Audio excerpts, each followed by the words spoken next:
This is a 10 News special, The Sailing of the Star.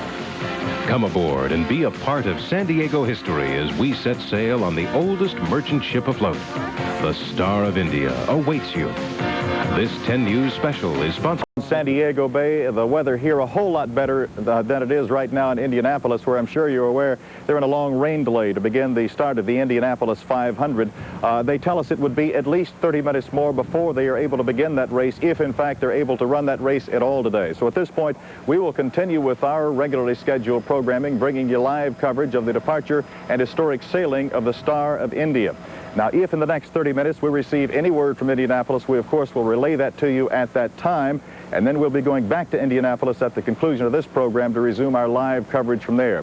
At the moment, I'm standing aboard the Berkeley, the Maritime Museum here on the Embarcadero. We are located about 200 yards from where the Star of India is normally berthed, but earlier today, a couple of hours ago, in fact, the Star pulled out of that berth for the first time in a long time, and thousands of people have been watching and are at this very moment watching her progress. But the person in all of San Diego with the very best view is our own Carol LeBeau, who is up in Sky 10. So let's go to her for this live report. Michael, you got the right word. Spectacular afternoon here in the San Diego area, and this, Michael, is where the Star of India belongs. You know, I think we tend to take her for granted as a maritime museum docked along the Embarcadero, but out to sea, under her own sail power, is truly where the Star of India is in all her glory. It is a little foggy out here, a little overcast this afternoon, but nevertheless, hundreds of small craft have formed a flotilla around the Star. It seems somehow appropriate as the proud Iron Lady of the Sea makes her way out to sea. Of course, in the interest of safety, to protect the Star from overzealous well-wishers, she is immediately flanked by several committee and Coast Guard boats. Aside from a little fog, as I said, a little overcast, it appears Mother Nature is cooperating as far as the winds are concerned. She is on her originally planned course, sailing north toward Ocean Beach. Now, Bill Griffith is aboard the Star of India at this time. And, Bill, we've been trying up here in Sky 10 to locate you down there among the crew. Where are you exactly? Can't find you. You can't see me in my canary yellow, Carol? My goodness, here. I'm about as visible as you can get amongst this sea of red and navy blue. The Star of India is sailing full and by. To use the nautical term, we're heading about 290 degrees. That's about west-northwest. Under full sail, but not, as you'd say, full power, because we only have about a 7.5 knot wind at our backs, or at least off the side there. The skipper of this vessel is Carl Bowman. Captain Bowman, turn around here 1 second and tell me, you're out here now. This is your third trip on the Star of India, but how does it feel this time out? Better. Better than before? Well, the wind's increasing, and it's from the direction that we were promised by your weatherman, so maybe you'll see us sail in this afternoon. Now, tell me about that. That's the real big thing. You want to come back past Ballast Point under full sail. Why is that? We would love to sail her right into the harbor. And do what? And sail up off our dock and anchor. Just drop anchor right there. That's right, and then let the tug take us in. That would be nice. That would be You fun. did that in 76. We did indeed. But not in 84. Not in 84. The wind was the wrong direction. 84, we had a good sailing breeze, but it wasn't aimed right. You know, in this day and age, we're so accustomed to schedules and timetables, and we say we'd like to be in at 5 o'clock and we'd like to be able to sail it up the harbor. You can't talk like that about this. No, you can't tell what the wind's going to do, and we couldn't have picked a worse day. The tide was flooding this morning, and it'll be ebbing this afternoon. Is that right? Just backwards. So we have to make enough speed to stem the tide, which if the wind holds, we will. Now, you've been skipper of the Eagle, which is a sailing ship similar to this. Similar, yes. Coast Guard training ship. One of the few people in the world licensed and capable, frankly, of sailing this vessel. What is it like compared to all the vessels you have captained and skippered? This is just basically a cruise, an afternoon cruise. But what does it feel like to you? This is probably the biggest day sailor in the country. Isn't that the truth? And it is a very pleasant sail. We wish things were such that we could go further, but what we have to contend with while we have to get back, the insurance would kill us if we tried to go anywhere. The ship is capable of going. The ship, how about the crew now? The crew is capable. I'm quite happy with this crew. Now, that's a real key, and we're going to talk a little bit about that right now. The key to sailing this ship, tens of thousands of dollars spent in restoration, hundreds of man-hours, and all kinds of things to go into getting where we are right now. But the key to it all is the crew, and here's something about that. The Star of India has a long and colorful past. She was launched from England in 1863 while America was in the midst of civil war and Britain was colonizing the world. Then called the Euterpe after the Greek goddess of music, the Star took a major role in British imperialism. For 40 years, she sailed the world, always with the wind at her back, loaded with emigrants and cargo. 21 times, the Star made the more than 30,000-mile voyage. Around the turn of the century, the Star joined a cannery fleet carrying fish from the frozen wastes of Alaska to San Francisco Bay. She was mothballed in 1923 and would have joined her sisters in Davy Jones' locker if it hadn't been for members of the San Diego Yacht Club, who raised the money to bring her here, a last example of a bygone era in maritime history. For decades, though, she lay neglected until the 50s when dedicated restoration brought the Star of India back to life. But it wasn't until the nation's bicentennial that her rebirth was complete, and she sailed for the first time in half a century. 8 years later, the Star put out once again, as always, followed by thousands of onlookers and hundreds of boats. I should have mentioned that was on the background of the Star of India, not on the crew. We'll talk about the crew a little bit later on in this broadcast. We are live, after all, and I do make mistakes. Right now, the crew is sitting at rest at mess, as they say. They've put the sails up and furled everything and got us going up the coast. And if you can get out the Sunset Cliffs, in spite of the haze, you might still be able to catch a glimpse of the Star as she sails by. We're going to try what's called a tack. That's the maneuver in sailing where you come about. And the crew's going to have to finish up mess and get back looking lively for that one when we come back right after these messages. Everybody, we are back live aboard the Berkeley on the Embarcadero, where a bit of a fog is beginning to roll in. It's kind of refreshing. It feels kind of good.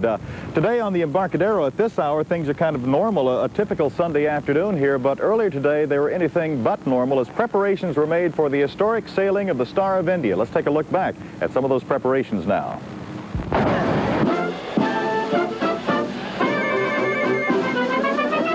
As the crew made ready for the Star's historic voyage to sea, crowds of well-wishers lined the Embarcadero. There were the customary speeches and a host of dignitaries to see her off properly.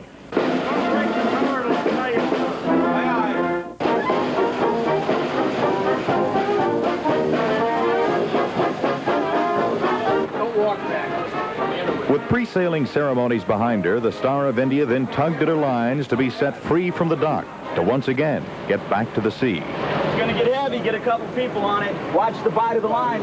As the Star pointed her bow westward toward Point Loma, hundreds of boats joined her.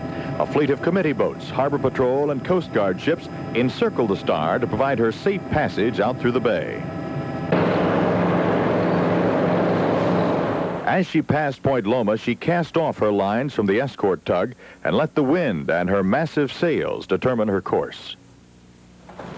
And as you might imagine, sailing a vessel this old and this large is not to be taken lightly. It's certainly not an easy thing to do. To find out just how it's done, right now let's go back live aboard the Star of India, where Bill Griffith is standing by to explain just how they do it. Bill. Folks, they are preparing now to do what's called a tack, and I am not a sailor, so I'm not going to pretend to know all the ins and outs of this maneuver, but what's going to happen is they're going to try and come about, turn this ship around, and go in another direction. Now, Captain Bowman tells us that they have to have a little more wind than they've got right now to do it right. It's a highly coordinated effort. 70 crew members, every one of them has a job to do, and every one of them has to do it right and on time, or the whole thing's going to get messed up. Now, I hope that during this tack, while we're coming about, we'll be able to cut from camera to camera so you can get some idea from all the different views we have on the sea alongside the Star and up in the air with where Carol LeBeau is a Sky 10, that you can see very clearly what's happening here. The Star of India is a square rig ship. That means that her main sails, fore and aft, are square sails. That's because when she was first built, she was designed to sail around the world with cargo and settlers going from west to east, meaning most of the prevailing winds were at her back. So the square sail was much more efficient. The square sail is not efficient to make a turn, and that's what they have to do quite frequently. So when they changed her from an around-the-world cargo ship to an up-and-down-the-coast cannery vessel in about the turn of the century, they changed some of her rigging to make it a little easier to turn. So they have what's called staysails, jibs and spankers, those kind of triangular-shaped sails, for those of you who, like me, are landlubbers, that help to act as rudders against the wind, just like the rudder down the water acts. And that actually gives her the momentum, the impetus to come about, to make a turn. So they have done that now with the staysails, and now they're working to change the yards, those big arms that go across and hold the big square sails. We'll just let you watch here for a second. This is quite fascinating.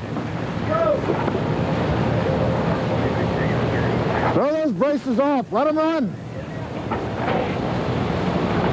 Throw off that main brace. That's the voice of Captain Bowman.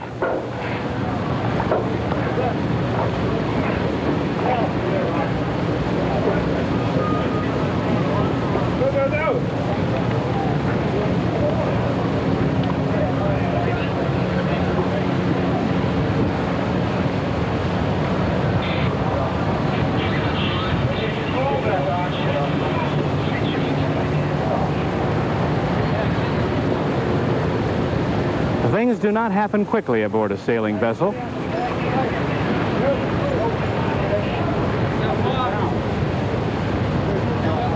But they do have to happen all at once.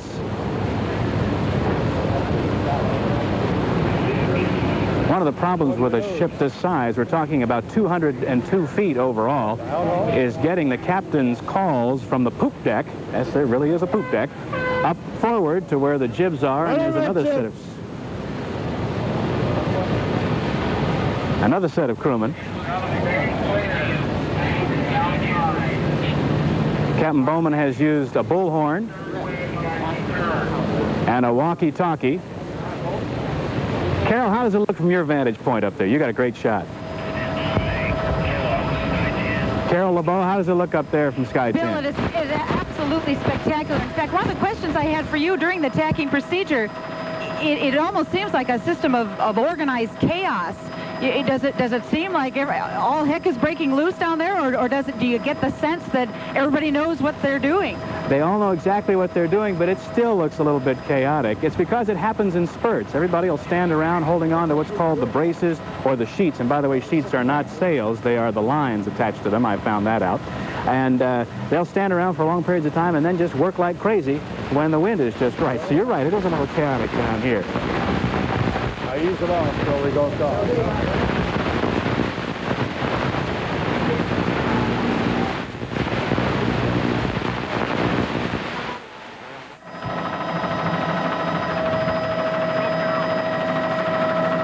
This is Carol LeBeau back in Sky 10. You know, I have heard that San Diegan's relationship with the Star of India is described as one of the greatest love affairs between man and ship, and of course there have been a few.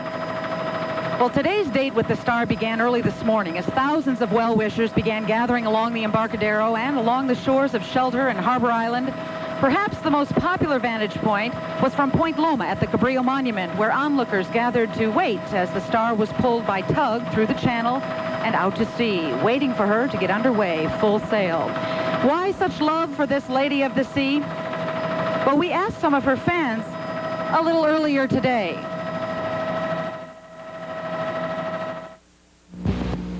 Well, I think it's a pretty nice looking ship, and it's nice to see it go out every once in a while, and I like to see it go out more often, but I guess it's pretty expensive to get it going out there. Oh, I think it's gorgeous, don't you? Yes. I think it's gorgeous, and I hope it can continue. What do you think of it? I think it's great. I wish that the sails could have been unfurled before it went past, so that it could have had the better benefit of our vantage point. Well, I thought it was beautiful, but I'd like to have seen it under sail, and I guess it was just a little too against the wind, so the towing. We'll wait for it to come back under sail, hopefully. I think just about the same as everybody. It's a beautiful sight to see. We were here last year, and we enjoyed it again this year. We're back live aboard the Star of India, where you're seeing the tack just about completed, about to come about from a west-northwest heading back down toward the south now. So if you're in the South Bay area, we may be coming down past Coronado in just a few minutes. You're seeing the crew working, but this is the culmination of better than 11 months of real hard, concerted effort, volunteer effort by each one of these people. We thought you might like to see a little bit of what's gone into getting us here. Ease that starboard one. Inboard, Danny. Oh! Oh! Oh! Outer jib, halyards. This is the foresail. Once a week for the last 12 months, 70 volunteer crew members have been training for just one thing, a chance to sail a legend for a few hours across a few miles of ocean. But it's a chance to be part of history, to live out a fantasy. It's fun. How many people get to do this? I mean, this is a once-in-a-lifetime chance. Yeah, it is. Is that right? Do you both have sailing backgrounds? Is this something you've both done a lot of? Mary's taught me how to sail a little bit, but I work on a horse farm. In fact, these crew members come from all kinds of backgrounds and many age groups. I'm a historian, and I take to history real well. So that's easy for me, but I'm not a sailor. At least I wasn't a year ago. I've been here virtually every Sunday since the end of last June. Virtually. They gave us Christmas off and New Year's, and that was about it. That's dedication. But I consider her to be a time machine, really. Traveling in time. Set the fore topsail. Fore topsail. Set the main topsail. But other crew members have a long relationship with the Star. Well, I started working on this in 1958 when I was in the Scouts. And then all the way through high school, I've been on all 3 sails. So it's my big number 3. You like working up here on where it's high? Love it. You know, since can't go on the space shuttle, it's the next best thing.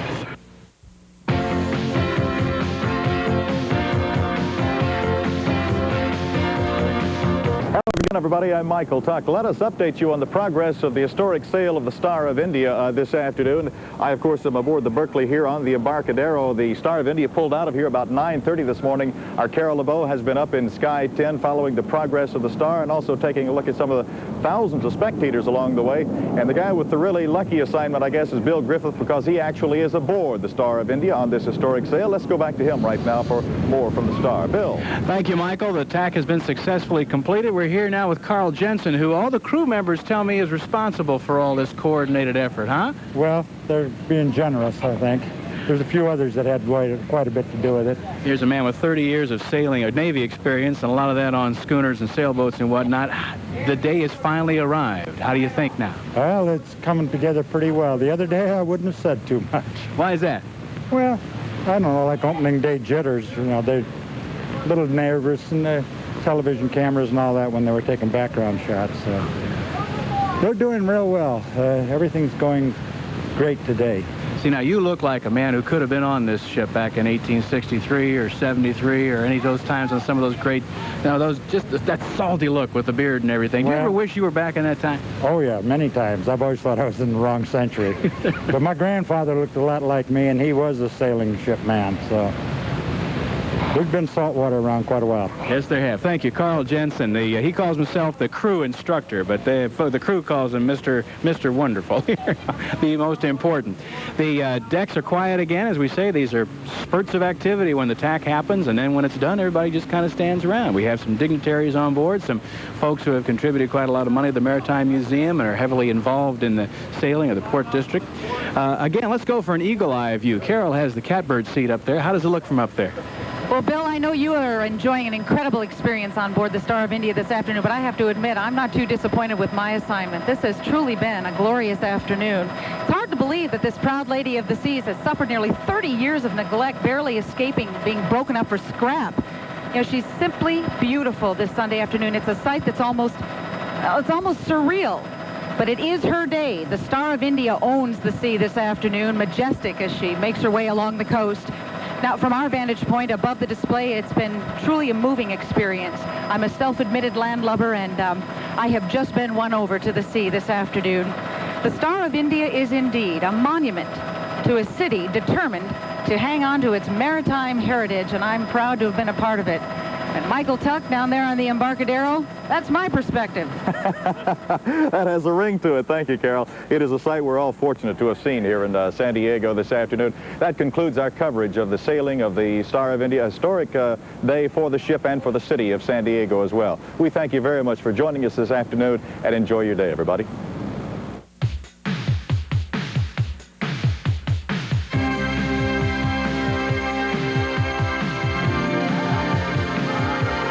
The sailing of the Star.